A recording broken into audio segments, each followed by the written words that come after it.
і распавядзеш, чаму Мгм. палякам лепш быць, чым беларусам, да. Вось. Окей. Так, я зараз праверу, як звычайна, там першыя секунды, ці ў нас усё тут пачалося. Добра. Не ведаю, заўсёды пачынаецца, але я ўсё роўна праверяю. Ну, я бачу, што лайв 18-19 і паехала першыя секундкі. Окей. Пачалося. Я бачу, што прайшло ў суседняй укладцы. Значыць, усім прывітанне. Гэта Міхаил, у нас адзін є, у нас хтосьці адзін глядзіць. Так, гэта Міхаил Волчык, і я зараз трохі распавяду перад тым, як прадставіць нашага госця, куды вы трапілі, калі вы першы раз. Гэта серыя стрымаў «Практычна сацыятэхніка», дзе я запрашаю гасцей, з якімі гутару пра супольнасці, нават калі яны пра гэта дакладна ведаюць, але могуць забыць, таму я буду нагадваць у сваіх пытаннях. Вось, што яшчэ? Сёння у нас, да, пра кніжку сваю, як звычайна, я хочу сказаць, што яна пабачыла свет, і я ее нават пакажу. Вось, не ўзяў зараз. Так, і вы можете, конечно же, яе набыць у папяровым ці у электронным выглядзе. Яна такая, хто любіць чытаць, цяжкая, кілаграм, 250 грам ці мільён і больш за 200 тысяч сімвалаў. Вось, ну тут ёсць картинкі, таму она будзе вам дапамагаць падарожжу гэта праз супольнасці. Вось, таму, да, я зараз кіну вось тытрик такі, окей, падаецца, кінуў. О, вось, да, гэта можна толькі ўжо не прадзамовай, а замовай кніжкі, да, зрабіць, і трохі анонсаў, да. Пасля сённяшняга нашага выпуска ў мяне яшчэ будзе адзін стрым прысвечаны супольнасцям гэтым летам. Вось, з Пётрам Маркелавым буду сустракацца ў наступную суботу. Вось, сачыце там у стрымах, у чарзе ўжо ўсё гэта ёсць. Далей, што мне цікава і найбольш, хто хоча мяне пабачыць жывьём і пагутарыць, 20 чэрвеня у 18:00, гэта на, як то, ноч купалы, ці як это называецца, карацей, на ферме такой, кааператыўнай ферме «Мост» можна будзе завітаць, і там я буду рабіць сустрэчу з сабой, з аўтарам, да, таму заходзьце, пагутарым, возьму некалькі экземпляраў з сабой, там я шмат не цягаю, таму што это 2 кніжкі, это ўжо 2,5 кілаграма, да, ось. Ну, але я возьму некалькі штук, калі хто захоча, можна таксама будзе набыць, ну і пагутарыць пра розныя, назовем так, моманты, звязаныя з супольнасцямі. І, ну, уласна, пра гісторыю напісання кніжкі таксама каму цікава, таму што я сёння яе насамрэч напісаў у блог і падумаў, што гэта цікава. Ось. Ну, мне спадабалася, да? Калі пішаш і табе падабаецца, мне падаецца самае галоўнае. Ось. Ну і сёння у нас гасціня Александра Гушча. Александра, распавядзі, хто ты ёсць, ну, як бы прадстаўся, гэта самы лепшы спосаб, калі чалавек сам сябе прадстаўляе. Вось, і чаму ты завітала на практычную сацыятэхніку стрым? Вітанкі ўсім. Мяне звуць Александра, я з Палесся, менавіта са Століншчыны, але ўсё адно я больш ідэнтыфікую сваю вёску Велямічы як такое больш турускае Палессе, і все ж таки таким цэнтрам большым быў Давыдгарадок. Так што мне блізкі творы Дранькова Масюка і Васіля і Леаніда, і, канешне ж, усё, што звязана з нашым Палессем. У Варшаве я стварыла беларускую палічку, і я працую ў бібліятэцы. А таксама ў мяне ёсць досвед стварэння футбольнага кам'юніці. Ага. Я ведаеш там, а гэта заблудзімся ў хмельных травах. Гэта ж таксама там, да, можна заблукаць у хмельных травах, да, у Палесе, на Палесе. Ну, можна. Канешне, вёскі або там той же Давыдгарадок, ну, ты ўжо мала спаткаеш травы такой занядбанай. Гэта ўсё там скошваецца, прыбіраецца, але туды далей, там на Льву, раку, канешне, там дзіч, там дзіка. Ну, цікава, я вось заўсёды вось гэта Ясельду, да, асацыюю там поўнач ад Ясельды. Гэта заўсёды такое трохі дзікае месца, вось там, дзе гэта парэчы. Вядома, гэта трохі как бы бліжэй на захад, да, назовем так. Але я, калі гляжу нават на Google мапу, гляжу там, ведаеш, ёсць такія прасторы по 20-30 кіламетраў без населеных пунктаў, і такая суцэльная нейкая ці багна, ці што там. Карацей, там аднаму быць у сярэдзіне ўсяго гэтага зімой ці нават летам можа быць такое добрая прыгода, да, як такі Робінзон. Палескі Робінзоны, таксама мяне трапіла, да, вось. Гэтая гісторыя. Да, і сёння мы гутарым насамрэч, да, пра вось гэтыя мясцовыя супольнасці, пра гэты палішуцкі вайб гэтых супольнасцяў. Я паспрабую яшчэ занырнуць у тэму мікратапанімікі, таму што мяне гэта тэма таксама кранула, калі я жыў апошнія 2 гады у палескай вёсцы. Таксама вось гэтыя футбольныя супольнасці, пра якія ты узгадала, я хачу там парыцца больш, таму што там, як я разумею, будзе вырашэнне канфліктаў супольнасці, вось такой раздзел нашай гісторыі. Ну і канешне, вось я ведаю, што ты пачала нейкія там студыі антрапалогіі прысвечаныя. Мне цікава, ці там ёсць месца гэтым такім супольнасцям, не толькі ведаеш там якім-небудзь жыхарам Афрыкі ці Акіяніі, там, да, ось якіх можна у первазданным выглядзе вывучыць, але менавіта такой антрапалогіі з такого сучаснага, назовем, еўрапейскага ці, не ведаю, такога усходнееўрапейскага грамадства, да, каб было больш вайбу такого. Вось. Ну, пачнем тады. Маё першае пытанне — гэта вызначэнне супольнасці, вызначы па-свойму, і прызнайся, ці ты чытала што-небудзь перад нашым стрымам. Ці гэта тваё такое арыгінальнае, перажытае, выстраданае вызначэнне. Вось. Ну, у сябе на старонцы ў LinkedIn я напісала, што я пайшла пашукаць, ці ёсць штосьці такое а-ля прадмет, вось антрапалогія супольнасці і гэтак далей, але пакуль такіх рэчаў няма. Канешне, ёсць працы Пітера Хінчынса, ёсць твая ўжо сацыятэхніка, трэба купіць і пачытаць. Але, ну, слухай, з тых тэкстаў, якія я ўжо чытала на гэты першы рок гэтай вучобы, можна сказаць так, што без супольнасці мы у цэлым чалавецтва не выжыла б. Куды, як бы не пайдзі, паўсюль была вось гэтая супольнасць з некай іерархіяй. Калі раней гэта там усе круціліся, ну, там у племені і верылі ў магію, то потым гэта змянілася на рэлігію, а зараз, ну, мы бачым, што ў нас капіталізм і больш такая індывідуальная гісторыя, але гэта не значыцца, што мы не застаемся ўсё адно ў грамадстве, у суполцы. І я б хацела прывесці тут прыклад, гэта класіка антрапалогіі, Браніслаў Маліноўскі. Яго занесла, это брытанскі антраполаг польскага паходжання, якога занесла на Трабрыянды, гэта Новая Гвінея.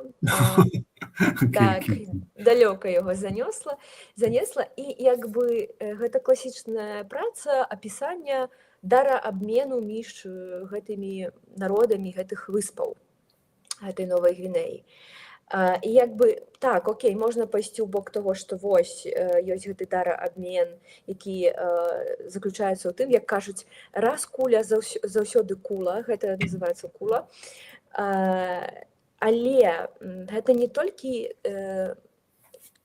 тое, што па часавой стрэлцы мы дорым ашыйнікі, а супраць мы дорым бранзалеткі, а гэта пра тое, што мы супрацоўнічаем разам, і у нас ёсць дамоўленасці, тое, што ёсць гэты класны час святаў, але у той жа самы час ёсць і продаж.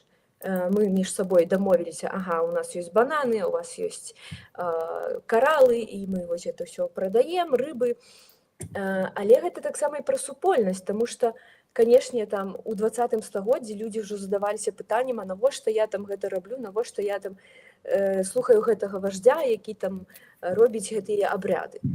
Але без гэтага б усяго загубіўся парадак жыццёвы. І што класна, тое, што Маліноўскі пісаў пра тое, што гэта ж канец Першай сусветнай вайны, і ён яшчэ там заседзіўся на 4 гады, то бок это 1916, пэўна там 20, у 22 годзе, у 1922 годзе ён надрукаваў гэту працу. Але сутнасць такая, што глядзіце, вы у Еўропе сидзіце, і вы дайшлі да таго, што у вас сталася вайна. А тут яны на трабрыяндах як бы ходзяць толькі прыкрыўшы свае палавыя органы, так? І яны нібы не цывілізацыя, але яны цывілізацыя. І яны не канфліктуюць. А чаму яны не канфліктуюць? Таму што вось ёсць вось гэты дарабмен, ёсць гэтая супольнасць па факту. Яны умеюць дамовіцца і паразмаўляць. Таму як бы я думаю, што гэта вельмі класны прыклад таго, што такой супольнасці, як яна працуе, як яна павінна працаваць. Окей, і дай сваё вызначэнне. Я хачу тваё, каб ведаеш, мы за рамкі размовы, калі я буду фармуляваць свае наступныя пытанні, каб я разумеў рамкі, да, якіх ты дазваляеш мне гэта рабіць, да? Таму што у мяне ў галаве шмат усяго, я вось бачыш, там 600 сторонак напісаў пра сваё, таму мне важна пачуць цябе, да? Скажы, вось, што супольнасць гэта, да, вот так, працяжнік гэта. Ну, супольнасць гэта людзі, у якіх ёсць некі адзіны інтарэс. І гэтых супольнасцяў, канешне, можа быць некалькі, у залежнасці, як ты сябе адчуваеш і дзе менавіта ты бачыш, у чым ты бачыш каштоўнасць. Ага, бачу, інтарэс, каштоўнасць, да? Так. Бо ведаеш, у палякаў інтарэс, он такое мае вузкае значэнне, да, таму калі ты кажаш інтарэс, то это не польскі інтарэс, да, то есть гэта такі больш універсальны інтарэс, так? Окей. Добра. Добра, тады вось распавядзі трохі пра вось гэта быццё часткай мясцовай супольнасці паляшуцкай, дзе ты, ці ты адчувала гэта, як ты гэта называла тады, ці змянілася называнне вось зараз гэтага? Ну, што такое вось гэта, быць часткай супольнасці? Ну, мясцовай, паляшуцкай, неважна, як гэта называць, але у тым месцы, дзе ты як бы гэту культуру перажывала, да, і не толькі культура, а штодзённасць, окей? Ну, трохі распавядзі свайго там вось гэтай гісторыі такой. Ну, канешне, калі браць Беларусь у цэлым, то гэта гісторыя пра тое, што вось ты тут нарадзіўся, значыць, вось як бы карані твае тут, там прыгадзіўся і гэтак далей. Канешне, нават калі ты выедзеш кудысьці, там, у Амерыку, неважна, ты ўсё адно часткова застаешся сваім лакальным чалавекам, але ў той жа самы час ты ўжо і не зусім свой. Вось, што магу сказаць пра сябе? Ужо 10-й год у мяне функцыянуе блог на Інстаграме. Канешне, я яго доўгі час нічога з ім асабліва не рабіла, а потым я падумала бліжэй 20-го года, што, слухай, ну, клёва было б расказваць гісторыі, таму што я іх столькі выслухала ўжо ў сваім жыцці, што файна было б расказаць. Вось у 20-м годзе я зрабіла такі тэг «Не маўчаць дамы» і расказвала гісторыі дамоў, людзі, якіх ужо як бы гаспадары, якіх памерлі.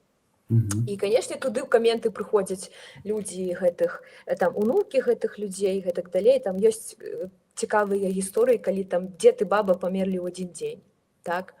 Або там яшчэ што-небудзь. І, канешне, гэта людзей торкае, яны ўзгадваюць пра штосьці. Таму як бы гэтая прыналежнасць да некага месца, яна нават з нашым сецівам, нашымі соседкамі, яна пераходзіць і ў гэты віртуальны сусвет, і як бы гэта не дае да канца сказаць, ой, то ўсё, я жыву там, не ведаю, жыву у Брытаніі, я ўжо касмапаліт, ужо там мяне не датычаць усе гэтыя гісторыі. Ну, яны датычаць, таму што ўсё адно ёсць людзі, якія пра цябе гавораць, калі у цябе там яшчэ сям'я застаецца, бацькі там, або ў цэлым нейкія знаёмыя, канешне, яны пра цябе будуць час ад часу ўзгадваць. Асабліва, калі ў цябе ёсць нейкі поспех, калі ты, не ведаю, некая зорка, то, канешне, все будуць толькі пра сябе казаць і ўзгадваць. Таму гэта, як бы, з аднаго боку плюс быць у такой суполцы, а з іншага боку, канешне, і мінус, таму што любы твой факап, ён будзе, як бы, разнесены, і все будуць пра сябе казаць. Канешне, у нас таксама быў прадмет антрапалогія міграцыі. І, ну, на мігрантаў, калі яны выязджалі нават на заробкі, ўсё адно гэтая супольнасць яна там застаецца і глядзяць нават там. І калі чалавек пачынае там ужо выбрыквацца і як бы не атаясамліваць сябе з суполкай або кагосьці абразіць, то гэтая хваля хэйту яна пойдзе і назад у сяло.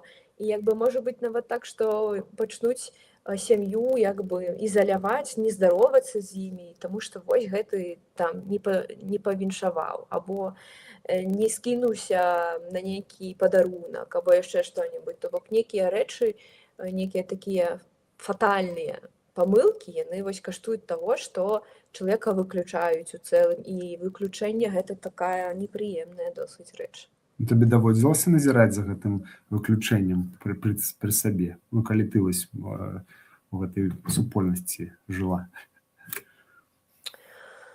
Ну, пэўна, не, я пра гэта чула, і, канешне, я ўжо зразумела, і мне падказалі, што гэта вось была ізаляцыя, выключэнне, калі вось, я ўжо прыехала сюды, ў Польшчу, таму што, канешне, калі ты там, калі ты ў Беларусі ўнутры, ты проста прыязджаеш, гэта для цябе жыццё. Я не вельмі люблю вось гэты ўвесь такі падыход, што вось палешукі гэта нейкія там неведама якія, немаве сцішок, карацей.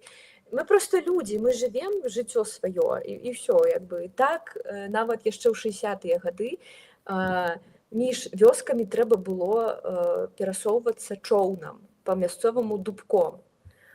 І нават дагэтуль, канешне, гэта змяняецца, але там мае бацькі або яшчэ плюс-мінус маё пакаленне, вось як ты казаў, што цябе цікавіць тапаніміка, для нас няма вось паняцця, што а вось там рапс расце і дуб цвіце, і вось нам туды. Не, усе як бы ведаюць, што вось гэта Волатово, і нам трэба на Волатово, або нам трэба на Попове, або там наше поле знаходзіцца за Бараметом, або яшчэ штосьці. То бок ёсць гэтыя таксама штучкі, якія вызначаюць, ты наш ці ты не наш, і як бы дзесьці пэўныя рэчы яны таксама дапамагаюць у разуменні і вызначэнні, ці ты свой, ці ты не свой. Але пра ізаляцыю, калі казаць, бо я дайшла трошкі пра гэтае пытанне, то, напрыклад, былі, і нават ёсць у нас вуліца Васіля Гушчы, і засталіся сёстры гэтага Васіля Гушчы. Окей, добра, кароткая гісторыя. Васіль Гушча гэта чырвоны камісар, які працаваў у Самаркандзе, в Узбекістане, так, ці пачакаць, это Таджикістан, окей, трэба будзе спраўдзіць. Карацей, ён удзельнічаў у рэвалюцыі, але потым гэтая ўся сістэма, калі ўжо прыйшоў да ўлады Сталін, як бы паглядзелі, ага, Велямічы, Польшча ўжо, значыцца, ты вораг. І гэты Васіль яшчэ пазваў да сябе ў Маскву потым свайго брата расстралялі, гэтага Васіля да лагераў забралі. І потым, калі прыйшла ўжо ў Велямічы савецкая ўлада у 39-м, ну, больш гэтыя працэсы запусціліся ў 40-м, гэтых сясцёр гэтага Васіля выключылі. І з іх смяяліся, іх не бралі замуж, ім не давалі працу. А ўжо потым, там, бліжэй канцу 60-х ці калі, там узгадалі, што гэты Васіль усё ж такі ён герой, і пачалі там вяртацца там з нейкімі ўзнагародамі, прыйшлі там ужо гэтыя піянеры, а як бы прыходзіць-то ўжо няма да каго, бо гэта ўжо сталіся старыя жанчыны, якія выжылі з розуму. Гэта вось такі яскравы прыклад ізаляцыі і выключэння з сяла. Таксама я ведаю, што выключэнне мела месца быць не з партызанамі, а акурат з паліцаямі. З паліцаямі. Калі ведалі, што вось чалавек супрацоўнічаў з немцамі, то гэта або выключэнне з царквы праваслаўнай, там, або не. Ну і як бы таксама такія сабе магчымасці росту. Окей. Я хочу пра гэтыя штучкі, да, пра які ты казала, ваш не ваш, да, вось. Можаш па ім прайсціся па гэтым штучкам, наколькі ведаеш, і што пры табе, якія штучкі менавіта ты назірала сама, да? Можа гістарычна штосьці, але мне цікава больш у сучаснасці, да, вось якая як бы нібыта гэта ўсё разбурае, да, вось гэтыя такія суполкі, там старыя людзі, всё такое, але цікава, да, вось.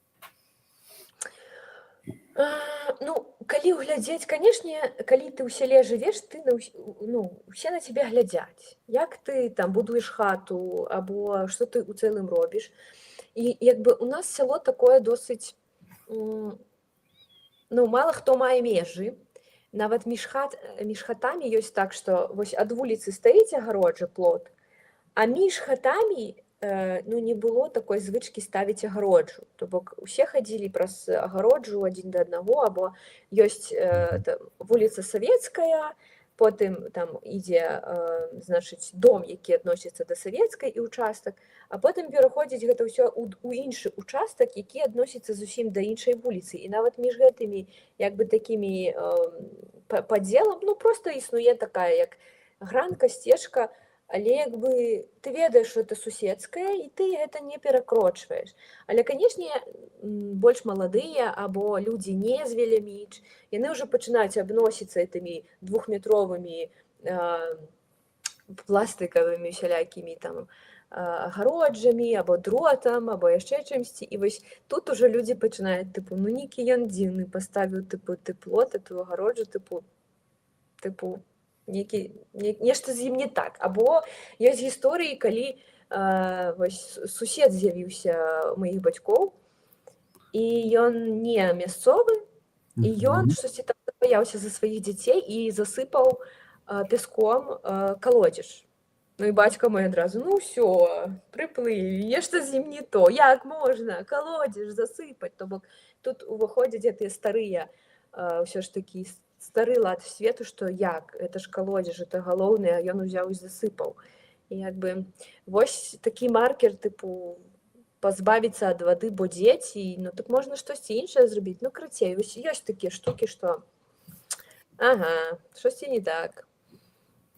Або калі чалавек адмаўляецца агарод неяк глядзець за агародам, каб ён не зарастаў, або садзіць у цэлым агарод, пасадзіць гуркі, пасадзіць бульбу. Калі ўжо чалавек не садзіць, то ты што, нейкі гарадскі ці што? Вось таксама ёсць такое. Вось скажы мне, ласка, я ведаю, напрыклад, у маім выпадку, да, калі заходняе Палессе, гэта загарадзе, да, паміж, назовем так, паміж Драгічынам і Пінскам, так? Вось, і там такая рэч. Кожныя такі вёскі, ці набор вёсак, можа быць такі кластер вёсак, 2, 3 ці 4, яны маюць, па сутнасці, сваю гаворку, якая вызначаецца нейкімі ключавымі словамі, якіх няма у суседняй вялікай вёсцы, там гэта сяло, да, у суседнім сяло, ці у нейкім кластары, напрыклад, нават праз 5 кіламетраў можа ўжо быць розніца, да, вось. І у выпадку заходняга Палесся, там, дзе я, да, там нават няма балота, вось гэтага такога, як я разумею, у цэнтральным, там, ці ўсходнім, дзе вот эта ізаляцыя, такой ізаляцыянізм быў, ёсць, магчыма, да, больш моцны. Вось, а як там у Велямічах, як правільна? Велямічах, так. Окей, Велямічах. Як там у Велямічах вось гэта мяжа будавалася з пункту вось гэтага моўнага, да? Ці будуецца, ці яна ёсць, ці наколькі, як яна, можа, ты якісь там розніцы ў галаве трымаеш, да? Як яна працуе? Ці працуе яшчэ? Я заўважыла такую штуку, што чым бліжэй межы з Украінай, так, то там больш і украінскіх словаў. У нас таксама прысутнічаюць, напрыклад, але між вёскамі, канешне, ёсць вялікая розніца. Хаця там, напрыклад, мы з альпенцамі, мы падобныя, але альпенцы старэйшага пакалення, якія вось шляхта засцянковая, то яны лічаць велямічан мужикамі. Але ў нас у той же самы час у Велямічах ёсць падзел таксама, і старэйшыя людзі пра гэта памятаюць, тое, што ёсць вось гэта шляхецкая частка, а ёсць вось гэта мужыцкая частка, і хавалі людзей на могілках таксама паводле таго, што гэты мужык хай ляжыць там, а шляхта хай ляжыць там. Нават дагэтуль як бы было такое. Вось, а што адносна гаворак, гэта больш тураўскія гаворкі, хаця ёсць вось гэтае оканне, вось і болей мяккія там дзед, так, словы, або там тое ж самае адсутнасць фэ і там хведор, шведар, і вось пайшло-паехала. Кухор, так, замест куфра. Гэтыя рэчы яны ёсць. І калі, напрыклад, вось я паехала вучыцца ў Менск, і сутыкаліся мне розныя людзі, вось была суседка з Дзяржынска, гэта Радзівнік, па-іншаму гэтае сяло называлася, але гэта нібы Лельчыцкі раён, а калі ты мапу бярэш, то гэта блізка. І вось яна проста гаварыла, як я. Вось. А ўсё з-за таго, што да 63-го года ўсё адно ўсе плюс-мінус жылі на хутарах, на Мерліне, або там Засі, Колкі.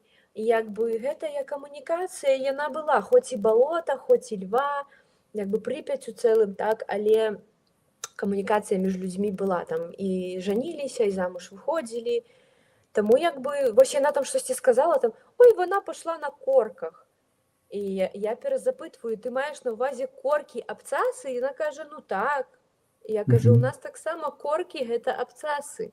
І вось як бы, ну, яна гаварыла, і нават такі спосаб камунікацыі досыць гучна і хутка размаўляць, это таксама тое, што ў нас назіраецца. Але, канешне, калі браць вёскі, то хапае такое, што там з якой-небудзь вёскі смяемся, так, там вось гэтыя яны дурныя, а вось гэтыя ўвогуле спрашчаюць. Як бы ёсць нават такія штучкі, што тыпу па-добраму трэба адзін аднаго падтрымліваць, але ў нас больш выходзіць такое, што вось, ну, між людзьмі камунікацыя такая, што вось, а вось гэты вось такі, а гэты вось такі. Ну, як я зразумеў, ну, з таго, што ты сказала, да, што ёсць адрозненні ў гаворцы, але яны больш такія глобальныя, таму што я вось больш казаў пра такія вельмі лакальныя адрозненні, да, калі я праязджаю там 3 кіламетры на ровары, ці нават псом гуляў тады яшчэ у суседнюю вёску, і мне там жанчыны што-то адпаляюць, ты типа не наш? Я кажу, а чаму? Они говорят, ты не так, как я. Мы типа говорю. Я говорю, ну окей, типа, ну і пайшоў. Ось, і гэта было раз. А пасля я гутарыў там, ну, з мясцовымі ўжо, там, з астружскімі такімі старажыламі, і яны мне распавялі там карту, да, што вось там Шурык, то есть такая амаль унікальная назва, да, которая ўжо там суседняй вёсцы называецца па-іншаму, да, гэта такая прыбудова гаспадарчая невялікая, да, да дому. Ось, і такім чынам можна легко там злапаць вось гэту мяжу, да, дзе ўжо пачынаецца іншы моўны, не ведаю, так не моўны, а нейкі такі адметны арэал, да, са сваімі там наборамі ключавікоў. І такіх вельмі блізкіх, которымі лёгка вельмі, ну, праверыць, да, ці гэта ёсць, напрыклад, гэта вёска ці суседняя, і ты адкуль прыйшоў, да, вось, і гэта ўжо вот эта вот лакальнасць такая, калі кажуць там супольнасць лакальная, вось яна праз гэту мову вельмі хорошо адбіваецца. Нават ужо ў гэтых напаўвымерлых вёсках, которые там яшчэ ёсць на Палесі, ну, яны ў параўнанні там, напрыклад, з усходам ці з поўначы яшчэ как бы не вельмі вымерлыя, да? Так, ну, правда. Але ўсё роўна па дынаміцы там нават з 90-х, што я трохі памятаю, да, вось, што там у вёсках была куча дзяцей, там моладзі, там уже такая вайб быў такі сур'ёзны вось у той час. А зараз гэта такой больш нейкі такія мемарыяльная фаза, дзе часам завітаюць, як на лецішча, там хто яшчэ не прадаў хату, ці нейкая такая больш сучасная хата, которая там у канцы 80-х, пачатку 90-х будавалася, ўжо з цэглы, там, ну, не драўляная, да, там яшчэ нейкае жыццё існуе. Окей, хорошо. Я гэта пачуў. Ось, зараз пра гэту мікратапаніміку, ты ўжо там штосьці пачынала гаварыць пра мікратапаніміку. Я хацеў бы, каб гэта было прагаворана больш дакладна, таму што, напрыклад, у маёй вёсцы Застружжа, гэта Іванаўскі раён, вёска Застружжа, там Дастоева побач, гэта такі, як бы, назовем так, фальварак дастаеўскіх Так, ведаю. гэтых. Ну да, і вось гэта такой кластар там уласна. Вось. І ў гэтым кластары я гутарыў з адной бабулі, она там пасля нашай размовы, можа, пражыла там 10 паўгады яшчэ, я ўжо не мог з ёй там больш, не меў магчымасці больш гутарыць, але цікава, што яна там казала пра нейкую там, пра урочышча, якія мясцовыя, там шлёма, там хата Ганны. Нават хата Ганны гэта быў такі больш універсальны тапонім, у які, чаму гэту хату узгадвалі, таму што там, гэты ж вёскі ўсе там то палілі, то бурылі, то фронт пройдзе, то яшчэ штосьці там, ось ці партызаны прыйдуць, а фашысты пасля гэта ўсё там разбура, там што партызаны там кагосьці заб'юць і гэтак далей. І вось гэта хата прастаяла, у сэнсе, што яна там прыняла ледзь не Пілсудскага ў сваіх сценах. Это жартую, але вось. І атрымліваецца вось гэты тапонім, да? Таксама такія тапонімы, нібыта называючыя словы, звычайны нейкі там так мікрагеаграфічны абшар, як аселіцы, напрыклад, да? Ці, напрыклад, неймінг лясоў, там тэтэра, гадкі і падобнае, да, ось, якія там ідуць ад, літаральна ад ландшафта залежыць, да, ці гэта балоцістыя гадкі, ці гэта тэтэра, значыць, ці рукі, да, вось такія штукі. І вось гэта такі набор, я нават пісаў сваім блогу пра гэты набор тапонімаў, таму што он мне вельмі зачапіў на той момант, я вырашыў гэта задакументаваць, ведаеш, каб яно не саскачыла, таму што мясцовыя жыхары, чым старэй, тым как бы не так устойлівая веда становіцца, назовем так. Яна ёсць, но яна ёсць складаней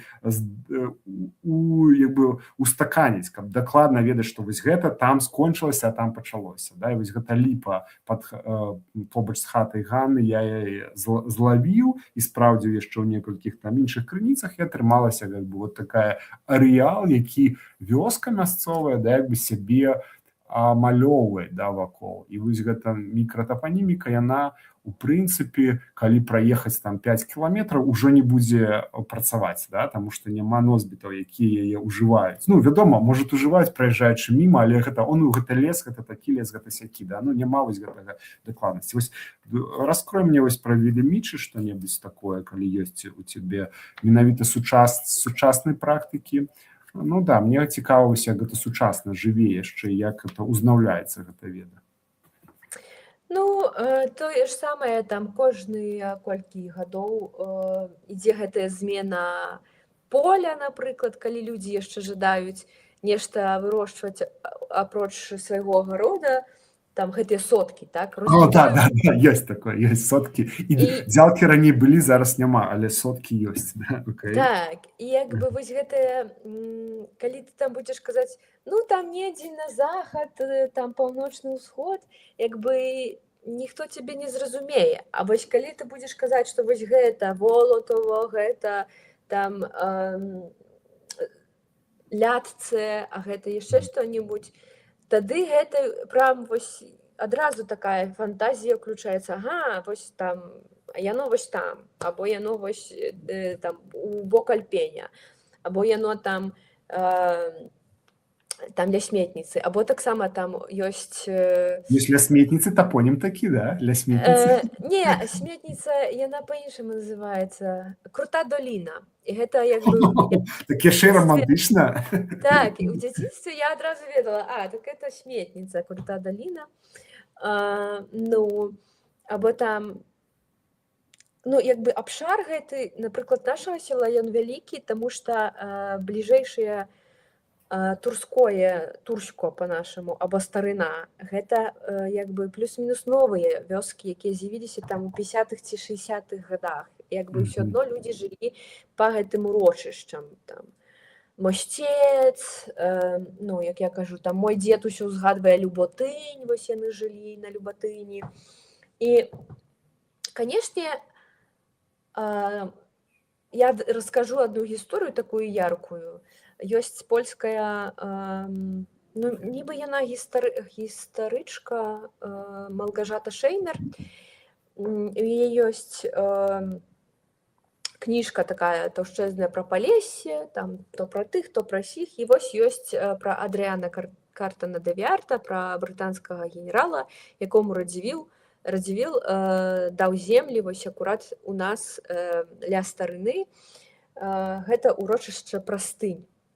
Ну і яе ўсё так прыгожа, яна расказвае пра гэтага Давярта, пра тое, што вось у яго быў гэтая Прастынь, што ён на лета прыязджаў, там з 21 года по 39, што ўсё супер, што менавіта на Прастыне ў яго там быў спакой і ўсё класна. Вось. Але што мне не спадабалася, это тое, што пэўна, яна калі прыязджала, кансультавалася з кімсьці з горада, і той такі: «А, это там не даедзеш», і ўсё. І было ноль кантактаў, спробы скантактавацца з мясцовымі, таму што мой бацька там, падаецца, 2 гады таму ён ездзіў туды, ён гэта ўсё сфоткаў, дзе была гэтая хата, дзе былі гэтыя хлеўчыкі, таму што дагэтуль ёсць, ну, відаць, дзе быў фундамент, растуць яго суніцы, які ён там прытарабаніў. І як бы прыкол-то яшчэ ў чым? Тое, што, канешне, там мой дзед, напрыклад, ён не ведае, як яго завуць, але ён добра памятае, што быў нейкі генерал, які быў без рукі, у якога працавала бабця Марцэся. І вось ён як бы ось это выдае. І потым ось это ўсё складваецца ў тое, што чувак, брытанскі генерал, які ручкаўся адной рукой, так сказаць, і з Чэрчылем, і з гэтымі ўсімі імператарамі, брытанскімі каралямі і гэтак далей, гэта той чалавек, які вось прыязджаў на лета туды на Прастынь. І як бы трошкі сумна, што як бы вось ёсць гэтая прекрасная гісторыя, як ён 24 жніўня выехаў 39 года да амбасадара ў Варшаву, як амбасадар сказаў, што ўсё, ты не вернешся, таму што вайна пачнецца, другая сусветная. І як бы ўсё, на гэтым усё, але ніхто не скантактаваўся з мясцовымі, што яны ў яго працавалі, што яны яго памятаюць, што яны ведаюць, дзе гэтая леснічоўка, і што гэтую леснічоўку, ну, нібы там таксама ёсць такое меркаванне, што там бальшавікі раскралі гэтую зброю. Гэтую зброю раскралі мясцовыя. І нават у некаторых дагэтуль ёсць гэтая зброя. Ну, была. І як бы, ну, ось такое, калі ты такі сядзіш у сталіцы, прыкормлены, табе кайфова, але, канешне, калі ты маеш справы з тым, што гэта дзікія мясціны, гэта трэба праехаць грузавой машынай, там, уазікам, значыцца, да пачатку Львы, потым табе трэба ў Дубка сесці, на Дубку 2-3 гадзіны дакладна праехаць на маторы у гэтыя мясціны. Тады ты трапіш у гэтае урочышча. Слушай, а вось гэта, ведаеш, я пра соткі і дзялкі, да? У меня быў такой культурны шок, таксама гісторыя. Ну, я сам як бы перажыў гэту гісторыю. Такой крама, вось гэта крама такая у вёсцы палескай. Ну, яна раней працавала, гэта ў 90-е, адразу скажу. Назовём так, 95-й там, да, вот. Ось, і яно працавала рэгулярна. Але мы неяк пайшлі за хлебам. Ну, мы былі такія з сестрой вельмі малыя, там, ну, шкаляры, карацей. Ось, пайшлі з гэтым за хлебам, прыйшлі, а там такая абвестка фундаментальная. Пашла на дзялкі. Вось. І вось я дагэтуль гэта памятаю, гэту абвестку, і магу так, ведаеш, як бы трохі, ну, дзялкі тут вось гэтым польскім выкананні, гэта як бы, ну, універсальная, як бы, твоя тэрыторыя нейкая пад штосьці, пад гаспадарку нейкую, ці штосьці там, да, твоя, як бы, уласнасць гэта.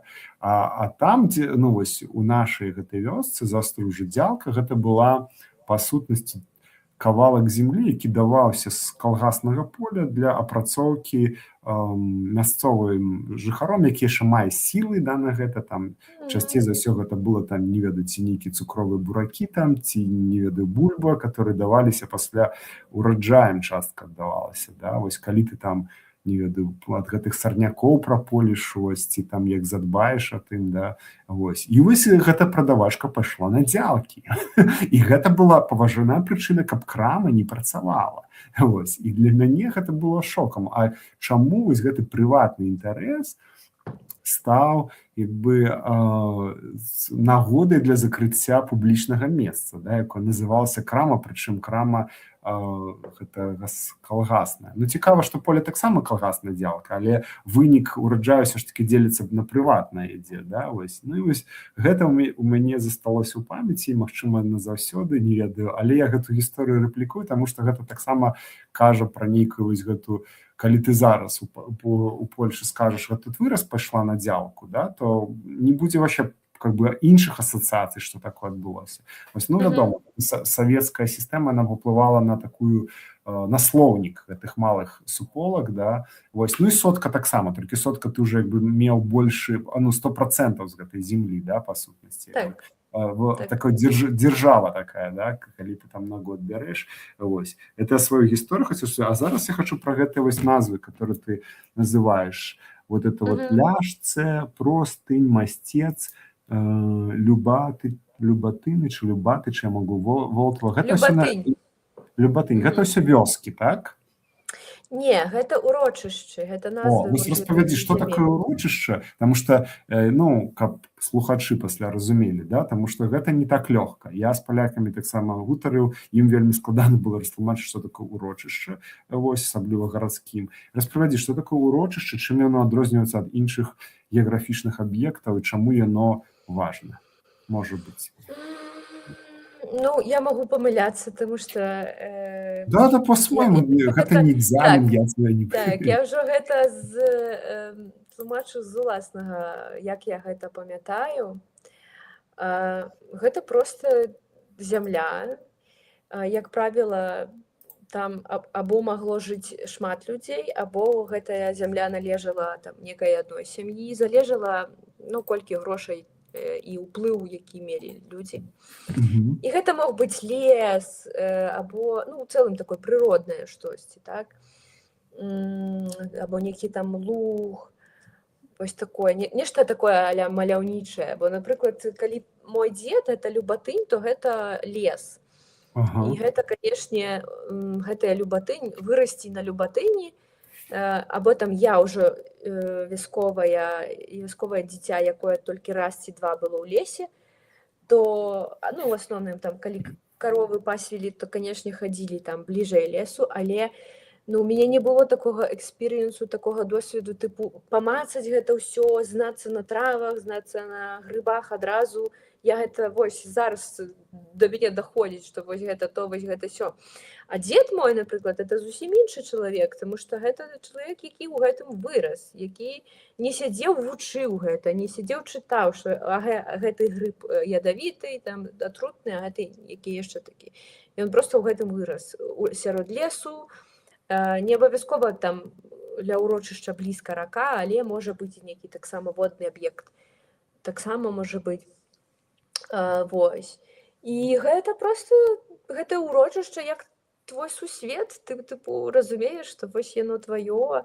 І, канешне, ну, у людзей ёсць гэты сум па гэтых мясцінах, што ты ўжо проста так туды не вернешся, як жыць туды, таму што ніхто табе этого ўжо не дасць.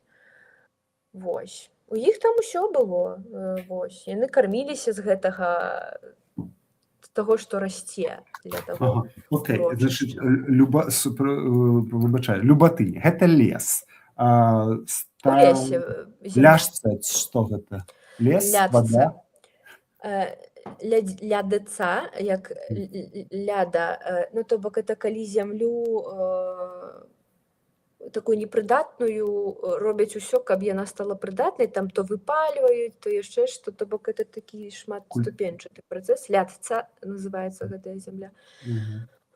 Лядца на лядцах. Гэта блізка Веляміч, але я ўжо не памятаю менавіта дзе і што там было такога. Канешне, як бы у разуменні людзей мясцовых, калі там вось ёсць гэты падзел, што вось будуць гэтыя соткі раздаваць, будуць раздаваць там, там і там, то ёсць разуменне так. Дакладна я вось гэтае вось не хачу. Або там хочацца, наадварот, каб было бліжэй да сяла. Вось ёсць поповы, тут я так разумею наконт некага папа, так, імя некага папа там у поповы. Вось. І гэта што Але паповы? Гэта кавалак зямлі это нейкі такой поле, гэта напрацоўкі? вялікае Поле. поле. І вось акурат каля паповага, за паповым гэтая крутая даліна, куды звозілі гэтыя смецце усялякае. У крутой даліне дзед рве дзікі хрэн і трэ з яго гэты хрэн, які проста вочы вылазяць потым. Ну, як бы, канешне, для людзей тое, што гэтая зямля, яна, ну, нібы яна ўжо такая сельская, але ў першую чаргу яна іх. І таму як бы можна вось сметніцу заваліць або яшчэ што-нибудь, хаця гэта не зусім окей, канешне ж. Там шукаць вешанкі, шукаць вось гэты дзікі хрэн, або яшчэ што-нибудь, або куды пасвіць каня завесці. Дзе вось зямля ёсць, туды пакуль і водзяць, але, канешне, гэта зараз усё змяняецца да таго, што в асноўным зямлю сталі аддаваць фермерам, канешне. На капусту, яшчэ на што-нибудь. А Простынь, ты Ну, казала, вось этот генерал на Простынь ездзіў, да? гэта далёка. Это уже далёка ад Вілімічаў тваіх, окей. Гэта Ну, уже гэта такая як бы, так, гэта адносілася раней, і як бы для людзей старэйшых гэта таксама частка Віліміч, скажем так, але гэта далёка адносна, так. А далёка гэта колькі вось на погляд вілімічаніна? Ну, там, пэўна, мне далёка. Я думаю, што кіламетраў 30 дакладна, але гэта Ну так, ну гэта ўжо далёка. Але гэта не дарога нармальная, то бок гэта дарога такая. Это умоўная лінія ў той бок, да? І я думаю, што болей нават 30. Это просто я, ну, сказала так. Таму што гэта яшчэ рака.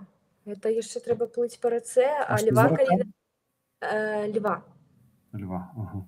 Калі паглядзеш на мапу, то яна такая, як змейка. І як бы яе не проста пралезці, бо яна такая, ну, яна дзікаватая. Ага. Окей, хорошо, добра. Ну, глядзі, бачыш, і што я прачытаў з нашай вот зараз размовы так у кантэксце супольнасцяў, што супольнасці маюць розныя такія вымярэнні, у якіх яны вызначаюць свае межы, да?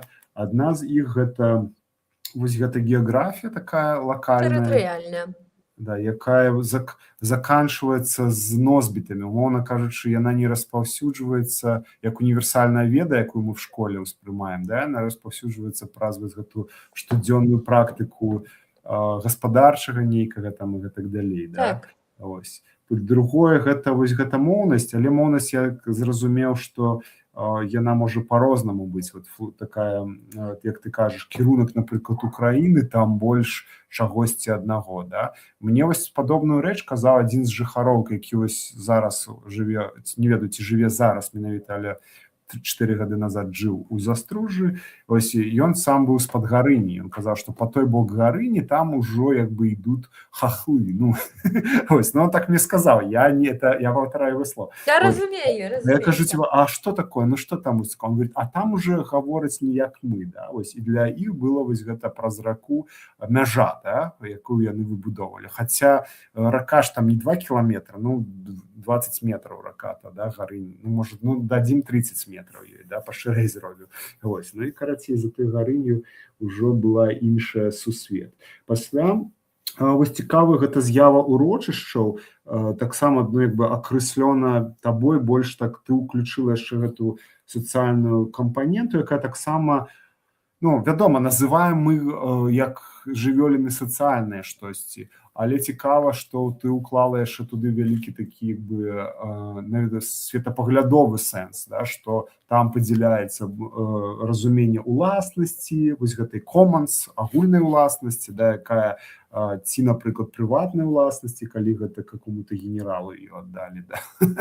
Вось. Так. Ну, вось гэта я зразумеў з нашай размовы. Так, якія яшчэ штукі? Я хочу яшчэ дадаць, ведаеш, адну важную штуку, што дапамагае, што дапаможа і дапамагае разумець, дзе якая таксама зямля.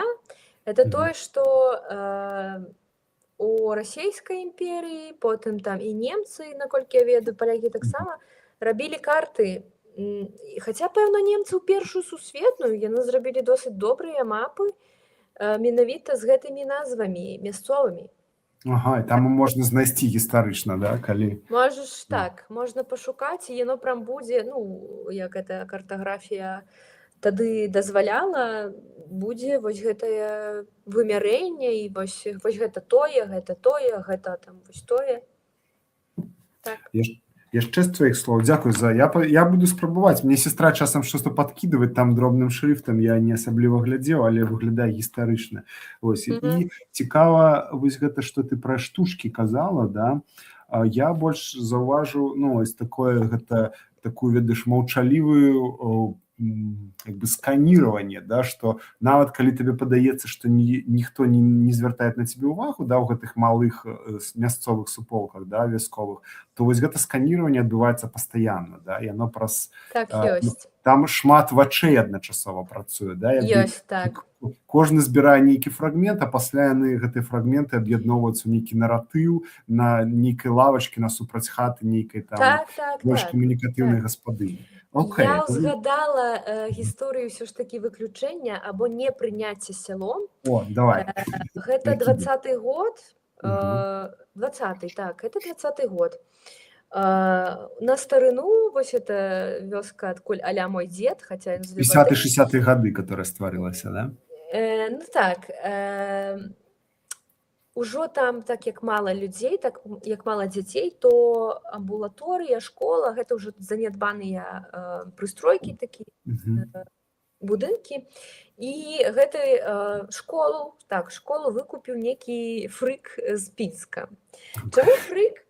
Таму што ён, тыпу, там босы хадзіў, хаця у нас жа ж ніхто ўжо босы не ходзіць. Ён там накупляў сабе коз, гэтыя козы і ён разам жылі ў школе. Гэтыя козы там сралі, елі, всё разам. Ну, то бок, людзі такія. Ты што, дурачок, што ли? Што тебе коза не можа на вуліцы выйти? Чаму коза павінна ў школе жыць? Ну, карацей, хадзілі пра яго усялякія плёткі, што, тыпу, ён вылікаваўся ад наркаманіі, вось ён там як бы ў рэмісіі, ён там, пэўна, некай секце людзям так здавалася, але як бы проста яны яго не прынялі, бо чувак проста як бы прыехаў і таксама не внікаў гэта ўсё. А потым здарылася так, што мы з сяброўкамі паехалі ў Пінск проста у вандроўку на дзень. І штосьці нам захацелася пакатацца па гэтай піне. І там быў чувак, мужчына, які рэйсы гэтыя ладзіць. І мы вось з ім пачалі размаўляць, такі: «Ой, вы адкуль, дзевачкі?» Мы такі: «Ну, вось там столі, што бліміч». «Ой, а мой сябар купіў школу, яго ніхто не прыняў». І ён там расказаў: «Якія яны дзіўныя тыя людзі». Я думаю: «Слухай, а твой сябар не дзіўны?» Ну, то бок, это ён дзіўны. Ён аніяк не пазнаёміўся з гэтымі людзьмі асабліва. Ён тых коз туды запёр у тую школу. Канешне, ён дзіўны. Так, яны яго не прынялі. Ну, бо ён там па-руску размаўляў, ну, у цэлым, як бы, там гэтыя босы, там гэтыя валасы доўгія, яшчэ штосьці, ну, то бок... Не наш. Так, яшчэ, можа, там, хто яго ведае, што ён там спажываў ці не спажываў, ці ў рэмісіі ён там да канца быў, але людзі сказалі, што ён нам не трэба тут са сваімі козамі. Так. Ну, да, цікава вось гэта заўвага пра, ведаеш, я бы так сказаў, калі бездатычнасць дзіўнасці, да, адымем дзіўнасць, калі, напрыклад, укладаецца нейкая новая каштоўнасць, прыносіцца з нейкай новай формай, чи нават укладаецца новая каштоўнасць у старую форму таго, што адбываецца ў такіх групах, то я заўважу, напрыклад, што нам, ну, і я там, і вось моя жонка, да, мы часта гутарылі з мясцовымі жыхарамі і спрабавалі ім давесці, што, ну, прадаваць свой кошык, который чел рабіў там, не ведаю, 3-4 дні за 20 рублёў, што гэта, ну, абсалютна неправільны прайс, трэба больш. Вось, ну, такое, але гэта было вельмі складана растлумачыць там людзям, которым па 70, па 80 год, што яны ствараюць вартасць большую. І вось Так. гэта я нават на такім банальным прыкладзе, таму што там вельмі шмат іншых, там і пра шыццё гэта, і пра розныя там вось гэтыя как там гэта прытворы там закаткі, закаткі, да? Розныя закаткі, ну розную такую кухню лакальную, да, якая там у розных формах развіваецца, і яно як бы вось праз мясцовых жыхароў яно лічыцца як такім ландшафтам і нават не модным, да, который яны робяць просто па звычцы, але вось гэты новы унесение новой каштоўнасці, оно займае час. І яно праз нейкі час можа выстреліць, можа не, мусіць штосьці здарыцца ці накапіцца нейкая энергія, якая дазволіць гэта праламаць штуку. Але вось гэтых, калі казаць пра такой, ну, назовем так, адваротны бок, тое, што іх захоўвае вось гэта геаграфія, гэтыя звычкі, то яны іх таксама так кансервуюць. І вось гэта кансерваванне праз тое, што, магчыма, яны проста не бачылі, што гэта цэніцца з іншага боку. Так бы вот такія малыя супольнасці рэдка глядзяць на сябе звонку. Вось гэтага тое, што іх То правда. Я У просто... мяне была сітуацыя. Окей, кажи. Не, ты кажи, я скончу. Я приехал, як ведаеш, такі гарадскі, да, і, ну, я ж нарадзіўся ў Мінску, Так. да, мне маці затуль, я приехал, і я быў такі аутсайдер, які мог ацэніць праз прызму вот это вот, назовем так, сталіцы, да, вось. Ну, працягвай. Ёсць такое, у мяне швагер немец, напрыклад, і ён таксама час ад часу там штосьці расказваў, калі яшчэ ў Беларусі прыязджалі і вось маглі размаўляць. Расказваў пра нейкія ноу-хау або пра тое, што вяртайцеся да вось гэтага старога даха з чароту, таму што гэты дах, ён, ну, для экалогіі і для чалавека небяспечны. І таксама там, калі я была ў іх гасцях у Германіі, акурат дзе Брэмен, я там, і мне мае расказалі тое, што ёсць беларус, пэўна, з горадні, і ў цэлым, як бы, тое, што вяртаецца вось гэты бізнес з дахам гэтым з чароту. І што немцы яго гатовыя там за, ну, як бы, кавалак таго чароту вялікія грошы даваць. Ну, і я просто зрабіла пару сторыс пра тое, што вось глядзіце, якая клёвая бізнес-ідэя у гэтым блозе Вільяміч. І мне там напісаў адзін хлопец, ён меншы за мяне, яму там гадоў хай будзе 25-26, дзесьці так. Падаецца, ён выязджае ў Еўропу працаваць. І ён такі: «Что с тобой стало? Я ж тебе знаю, ты ж наша, что ты нас вучишь тут жить?» Хотя я просто скинула, типу, прыклад, колькі ў Германіі каштуе дом для птушачак з чароту.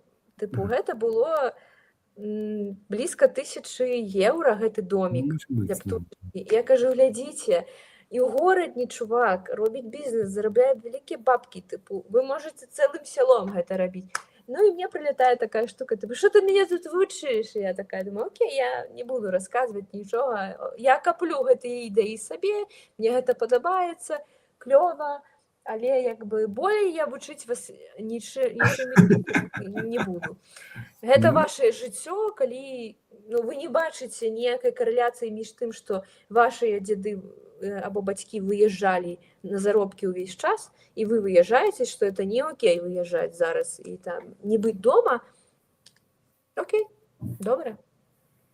Так, я разумею, я такое таксама адчуваў па іншым нейкім прыкметам, як гэта адбываецца. Ось. Ну і таксама пытанне яшчэ, куды выязджаюць, да, таму што большасць, канешне, выязджае там дзе-небудзь у Петербург ці яшчэ паўночней, ведаеш, там. Ну, залежыць, так. Окей, хорошо. У нас насамрэч не шмат часу, але мы 10 хвілін можам дадаць, так? Ну, давай. Окей. Перайдзем трохі на твою вось гэту футбольную гісторыю.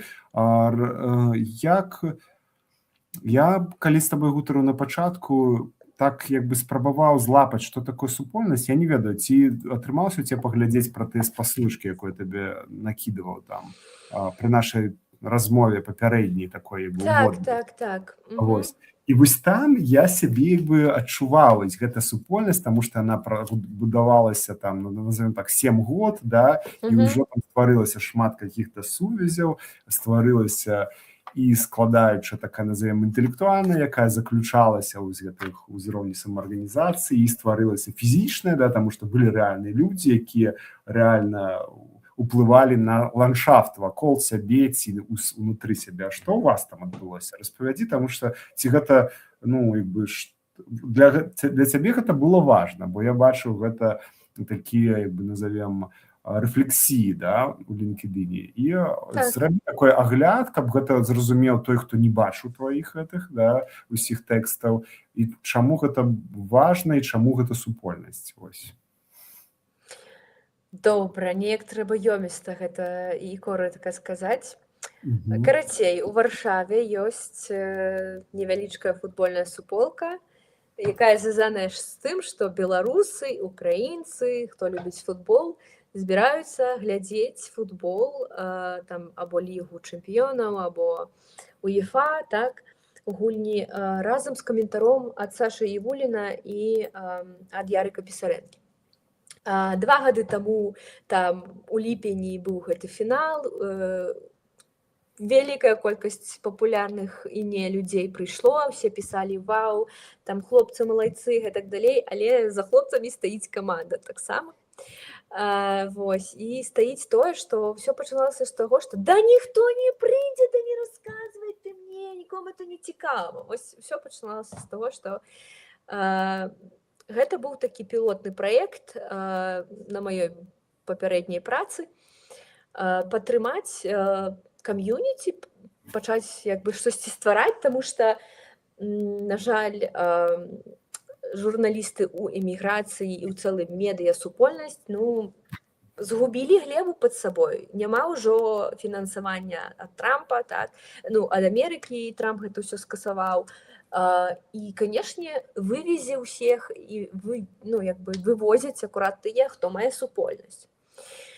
Гэта як бы такі добры прыклад таго, што ну, можна не тое, што стаць на ногі, але хаця б разумець, што ну, ты не адзін, таму што гэта гісторыя такая міграцыйная, таксама тут яднаюцца людзі, якія не толькі там жывуць тут, але там хтосьці прыязджае, таксама прыходзіць, таму што там расказваюць, што класная атмасфера, ну, парагатаць можна, ёсць нейкія фішачкі, якія ведаюць толькі гэтая як бы, база, гэтае ядро, гэтае кам'юніці. Ну, вось як бы так. Ну, і пачыналася ўсё з 20 чалавек, якія прыйшлі сумленна. Мы апыталі разам з камандай гэтых людзей, што палепшыць, там потым з'явіліся мікрафоны, мы сталі там уключаць там тое самае кандыцыянер, каб было прасцей, каб не затхнуліся там. Былі спробы там паспрабаваць у онлайн выйсці, таму што гэта таксама магло быць цікава. Але як бы гэта гісторыя пра тое, што, па-першае, вакол людзей, якіх збіраецца супольнасць, у нашым выпадку то Саша і Ярык, ну, Сашу ў першую чаргу, трэба, каб гэтыя людзі самі верылі ў тое, што яны робяць і што яны хочуць. Таму што з аднаго боку быў вялікі супраціў, да ніхто не прыйдзе. А з іншага боку, ад 20 чалавек на першай сустрэчы гэта вырасла тое, што быў гэты фінал на 300 чалавек. Сабралася 300 чалавек беларусаў і украінцаў, і там і маленькіх, і вялікіх, і ўсялякіх. І там з'явіліся нейкія партнёры, інфармацыйныя партнёры, якія далі грошы, гэтак далей, то бок вау, і ўсё можа быць, але як бы трэба ўнутраныя адчуванні. Навошта ты гэтых людзей збіраеш і навошта гэтыя людзі да цябе прыйшлі? Ну, то бок трэба адчуваць гэтую каштоўнасць. І гэта насамрэч каштоўна. Канешне, футбол гэта спецыфічны спорт, не ўсе яго любяць. І таксама я сутыкалася з тым, калі звала кагосьці на гэтыя гульні, то што ну я не гляджу, я не люблю, я там лепей Еўравізію гляну або яшчэ што-небудзь. Ну окей, як бы людзі розныя, але ўсё адно тут сутнасць такая, што вось мы тут у дадзены момант разам і нашы эндарфіны тут і зараз ну, як бы вырабка іх была ну, разам з усімі, усе рагаталі, усе усміхаліся, радаваліся, што вось выйгралі вось гэтыя або тыя, або тая каманда. І важна. Ну, карацей, Гэта вельмі клёва, клёвы такі сімбіёз, клёва дазнавацца, што людзі прыходзілі пакаленнямі, тыпу прыйшоў бацька з сынам і з дзедам, як бы з бацькам сваім, як бы прыходзілі нават вось такія людзі. Ну, Проста таму, што ім класна там было. Окей, могу я зараз сваімі словамі пераказаць, што я пачуў ад цябе? Так, Ну, так, значыць можаш, так, конечно. ёсць нейкіх было ці ёсць два таленавітых каментатара, якія вырашылі паспрабаваць сябе ў ролі каментавання матчаў офлайн для клубных, для, не ведаю, барных, у нейкім бары, да, гэта адбывалася, як я Не, разумею, не ў да? бары. Ну, перад нейкім экранам, ну, што гэта? Два экраны было, так. Нейкае памяшканне, у якім два Памяшканне, экраны, так. у якіх запрашаліся людзі, каб вось гэтых два каментатары ці адзін дакладна, каб Паглядзелі, так. каментаваў тое, што адбываецца, і гэта бы так была б такая імітацыя За прысутнасці. донат. Я разумею, да, імітацыя прысутнасці на нейкім мерапрыемстве ў рэале, нават калі ты как бы не Так. паехаў там, не ведаю, на які стадыён там далёка, да, то табе стваралі вот такое як бы трохі шоу, да, і гэта маглі прыйсці людзі, у тым ліку сем'і, да, гэта праглядзець, там, не ведаю, з'есці што-небудзь, выпіць, было што-небудзь, не? Ну, там з'есці што-небудзь. Прыносілі з сабой, так. О, вось, яшчэ цікавей, што людзі мелі магчымасць прыняць з сабой, паесці, Так. падзяліцца з іншымі, да, Так. паглядзець гэта, пакамунікаваць, нейкія грошы такія ў фрі-прайсе, да, у такім фармаце донат даць гэтым арганізатарам, да, вось. І гэта было б такім, як бы, назовем такім клубам, каля спартыўным клубам, у якім можна правесці добры час, паслухаць беларускую мову. Гэта па-беларуску было каментаванне? Па-беларуску. Прынцыпова па-беларуску. І зрабіць нейкую інтэграцыю, у тым ліку міжнародную, з іншымі, як бы, вось ты кажаш, украінцы, беларусы, гэта нават у гэтай камбінацыі, оно працавала, да, вось. Але з другога боку, што зразумеў, вось гэтыя стваральнікі, яны як бы кінулі ідэю і штосьці рабілі на аўтамаце, але ў гэта не верылі, не ўкладаліся і не планавалі якась, неяк так гэта зрабіць больш з'явай, якая перарасла проста з ідэі ў рэальна нейкі там звязнасць такую, да, назовем так, калектыў, які б гэта трымаў надоўга, і атрымалась бы какая-то такая, не ведаю, субкультурка такая невялікая, да, ў гэтым фармаце. Вось так я зразумеў, да, вось гэта ж? Плюс-мінус так.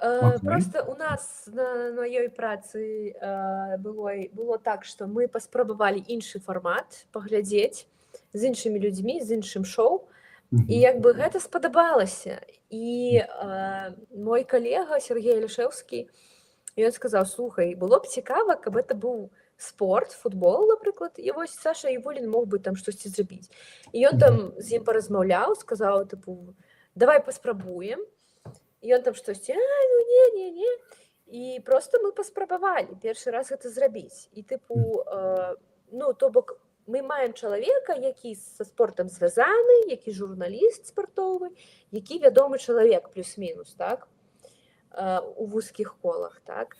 І, канешне, калі ён напісаў гэтае там сторіс, што вось, давайте збярэмся, паглядзім, пішыце там у дырэкт, або там накідайце там што-небудзь, або вось вам спасылка на форму, Google форму, і вось я пісала гэтым людзям потым там: добрый дзень, вы там прыйдзеце, не прыйдзеце, і гэтак далей, пісала, дзе гэта знаходзіцца, кантактавала з людзьмі. І як бы в самым пачатку проста было такое, што тыпу, да ты што, да каму яно трэба, да гэта не цікава.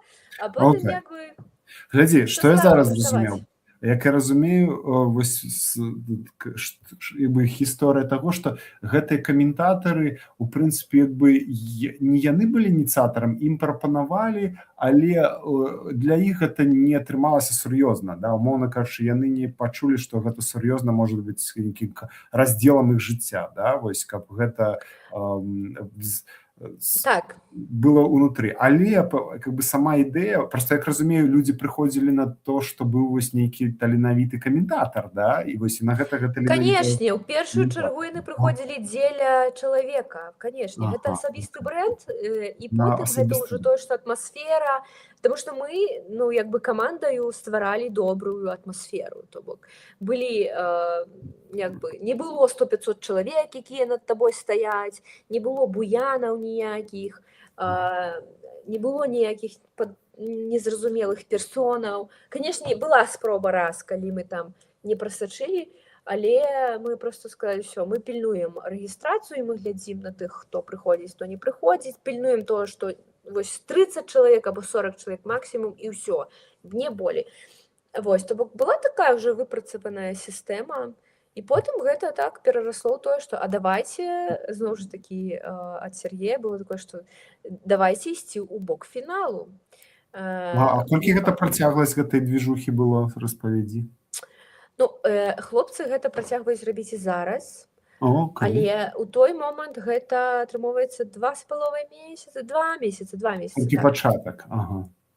Так. І зараз атрымліваецца ўжо колькі, 2 гады ці колькі, да, сума? Так, па факту 2 гады, і яны збіраюць фінал знову. Наколькі вось я бачу, што загадзя ўжо больш пра гэта падумалі. Канешне, былі брейнштормы заўсёды такія, і ну, заўсёды было такое нагадванне, што ну, тыпу, для чаго ты гэта робіш? Ты першую чаргу робіш гэта таксама для людзей, так? Ну, і ўсё адно быў расфокус з тым, што ай, ну у нас же ж вось ёсць нашая праца, у нас ёсць вось наш YouTube, надо вось гэта вось усё рабіць, хаця па факту трэба і ну, добра, што ёсць гэтая праца, канешне, але класна ўсё ж такі у той сітуацыі, в якой зараз медыя знаходзяцца, трэба хапаць эту магчымасць будовы і як бы разбудоўвання гэтага ядра, таму што, як я табе казала, гэтае ядро яно не такое вялікае, але гэта таксама клёвыя і ўплывовыя і важныя людзі, так? Хорошо, я вось пра ядро хочу запытаць. Ты казала слова каманда і ядро гэта тое самае ў цябе, так? Не, каманда гэта вось тыя, хто стаялі за арганізацыяй, вось там. А наколькі вялікая каманда была? Ну так, плюс-мінус, 3, 5, 10 чалавек? Калі без хлопцаў, то 3, нас 3 было. А з хлопцамі? 5? З хлопцамі 5. Окей. Але калі браць фінал УЕФА, то, канешне, там было больш людзей, і гэта былі валанцёры таксама. Так. Добра, і слова ядро патлумач, таму што я ядро выкарыстоўваю трохі, ну, не ведаю пакуль, што ў цябе яно, бо каманду ты здефінявала, а што значыць ядро тады? Добра, ядро гэта вось акурат тыя людзі, якія ў першую чаргу да цябе прыйшлі, ў цябе паверылі. Окей, самы першыя фалаверы такія, да? Самыя першыя людзі, якія прывялі яшчэ нейкіх сваіх сябрукоў, і як бы вось яны засталіся і застаюцца там у некай прасторы, так? У выпадку хлопцаў гэта Telegram, зачыненая група. А вось колькі ты вось кажаш, што ты там была некалькі месяцаў, і колькі там было такіх сетаў, праглядаў? 4. Окей. І было такое, што вот это ядро, гэта той, хто паўтараючыся прыходзіў кожны раз, да, на гэтую движуху праглядаць? Так, такія былі. Окей.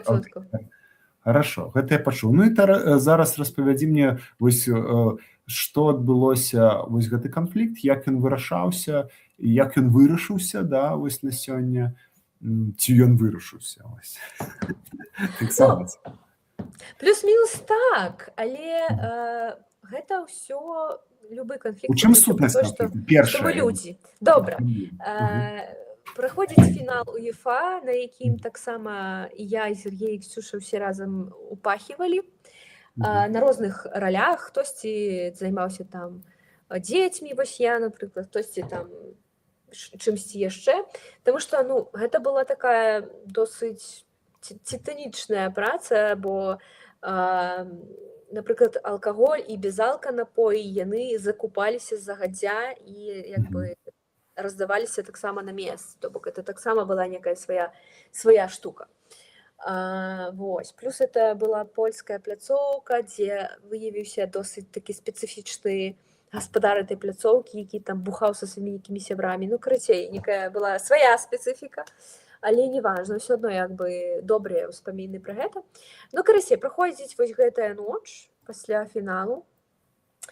І ў нас вось ёсць дагэтуль гэты чацік нашай такой каманды, дзе я проста кажу, што ты паслухай, Саша, ўсё класна, ўсё супер, але тыпу запытайся вось у ядра наконт таго, што палепшыць, як ім было, і падзякуй ім, як бы, ну вось класна было б запытацца іх меркаванне на будучыню, так. На что я просто читаю такой неадекватный комментарий, типа, я сам ведаю, что мне рабіць, я вышлю, ўжо ўсё падрыхтавана, не трэба мне тут камандаваць. Нейкі такі зрыў, як разумею, так эмацыянальны срыў трохі, да? Так, и я просто такая, что?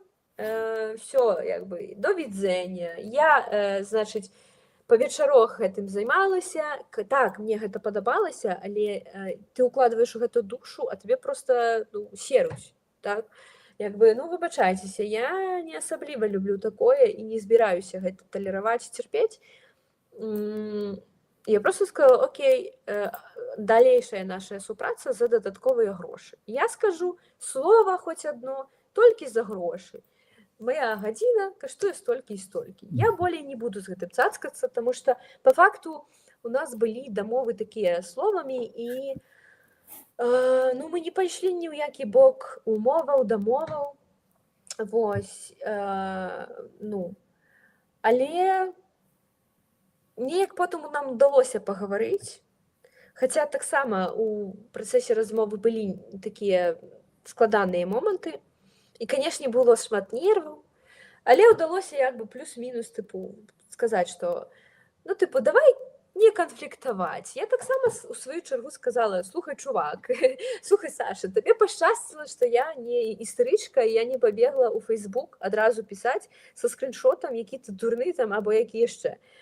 Я сказала, ой, мы б не супрацоўнічалі. Але як бы трэба разумець, я таксама жывы чалавек, я таксама не ночыла, я таксама позна лягла спаць, прыехала да хаты позна, і на ранак я пайшла на працу, і я мела працу таксама, дзе трэба было і сазвон, і на сустрэчу важную, і што хочаш. І як бы проста гэта было ў маіх інтарэсах, бо я люблю гэтых людзей, паважаю гэтых людзей, я проста хачу таксама пацікавіцца, але я лічу, што не зусім окей будзе пісаць пра івэнт мне, таму што я ўсё ж такі шэры кардынал, я стаю ззаду. Гэта твая як бы гісторыя больш. Але як бы так, ну зараз мы бачымся час ад часу, там вітанкі, але ну, ёсць разуменне, што ну, мы ўсе людзі, і ну, я не збіраюся даказваць, чаму табе трэба займацца ў першую чаргу гэтай суполкай, чаму яно важна. Я не збіраюся гэта даказваць. А скажы-ка ласкава, ты вось тут я дзесьці з твоіх слоў прям запісаў, мець супольнасць, добра было б, калі ты разгортвала гэты наратыў пра магчымасць развіць вось гэту, назовём так, пакуль нейкую з'яву, да, вось развіць гэтую з'яву, і ты сказала, добра б мець супольнасць, калі няма вось гэтых знешніх там, што значыць мець супольнасць? Мець супольнасць, да, вось. Ну, канешне, мець гэта адна справа, і мяне вельмі бянтэжыць і садзіць на каня, калі я бачу, што некая кампанія там шукае сабе камьюніці-білдера або менеджера, і як бы гэтаму няшчаснаму камьюніці-менеджеру яшчэ напіхваюць СММ, яшчэ штосьці напіхваюць. Але як бы ўсё адно трэба вельмі добра знацца на людзях і разумець, чаму вось навошта гэтай суполцы, або навошта гэтай кампаніі, або навошта гэтаму чалавеку гэтыя людзі. Для чаго? Дзеля чаго? Ну, якая каштоўнасць іх збірае разам? У выпадку гэтага медыа, ну, любога медыа, неважна там, гэта таксама пра тое, што гэтыя людзі дапамогуць застацца на плаву, і як бы яны будуць даваць таксама і сілы на далейшую некую творчасць у цэлым.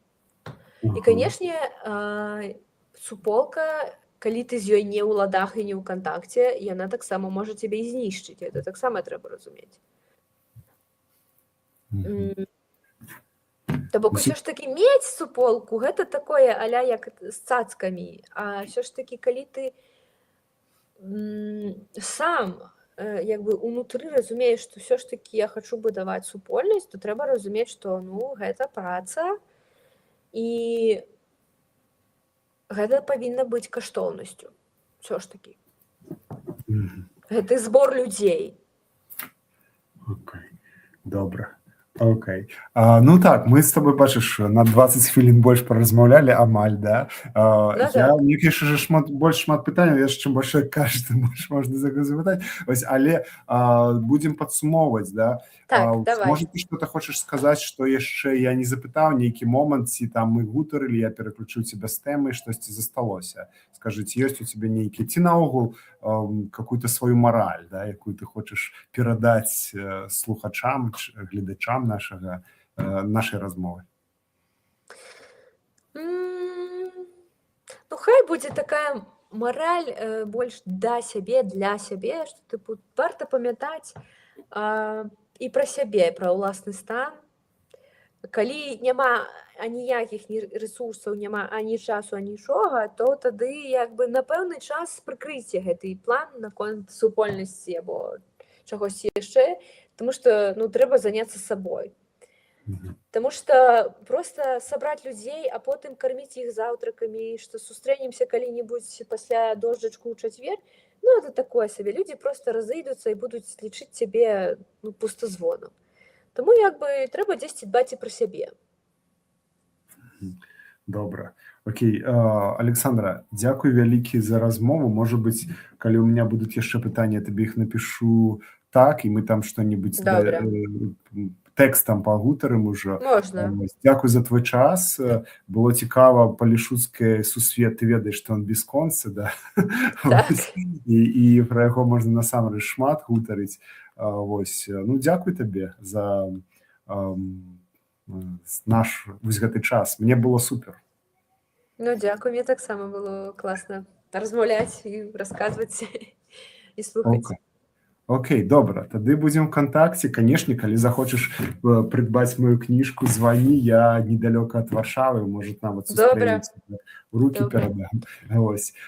І усяго лепшага табе, асабліва ў тваіх пачынаннях, ну і нейкай супольнасці, которую ты пачнеш, ці ў якую лучышся.